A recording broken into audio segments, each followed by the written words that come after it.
नामहं सकलसिद्धि हेतु मुदा मुरारीपद पंकज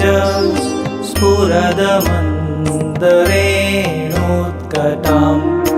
तटस्थ नवकानन प्रकटमोदपुष्पाम्बुना सुरासुरसुपूजिता स्मरपितुः श्रियं बिभ्रतिं कलिन्दगिरिमस्तके पतदमन्दपूरोज्ज्वला विलासगमनोल्लसत् प्रकटगण्डशैलोन्नता सघोषगतिदन्तुरा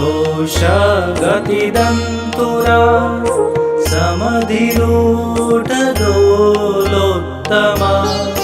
मुकुन्दरतिवर्धिनी जयति पद्मबन्धुसुता भुवं भुवनपावनी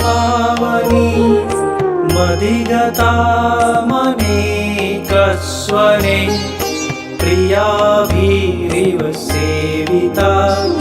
सुखमयूरहंसादिभिः तरङ्गभुजकङ्कण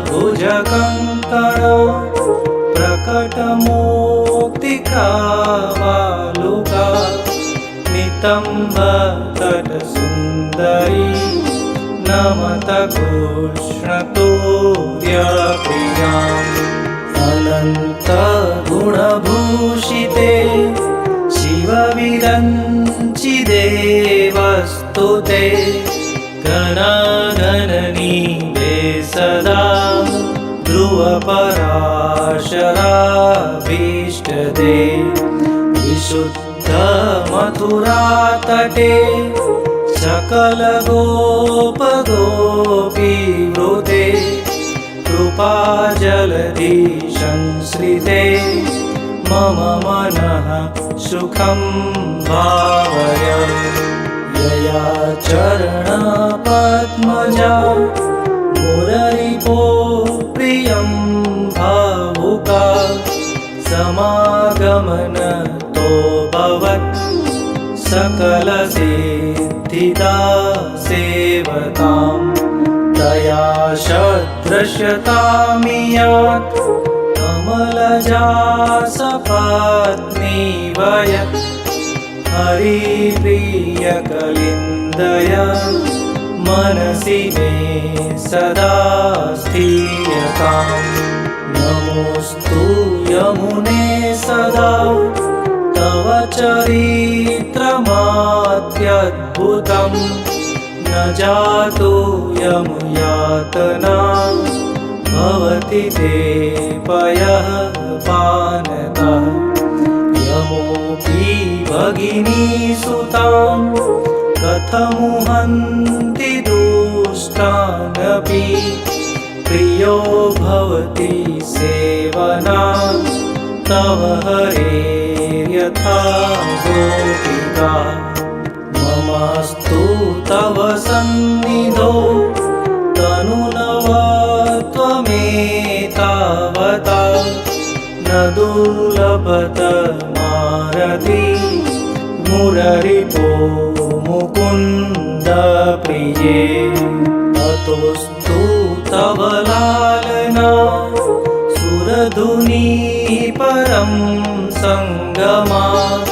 तवेव भुवि कीर्तिता न तु कदापि पुष्टिस्थिते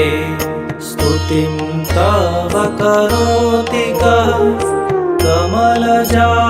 सपत्नी प्रिये हरेर्यदनुसेवया भवति सौख्यमामोक्षता इयं तव कथाधिका सकलगोपिका सङ्गम स्मराश्रमजलाणुभिः सकलगात्रजे सङ्गमा तवाष्टकमिदं मुदा पठति सूरसूते सदा समस्तदुरितक्षयो भवति वे मुकुन्देरति दया सकलसिद्धयो मुररिपुश्च सन्तोप्यति स्वभावविजयो भवेत् वदति वल्लभः श्रीहरे।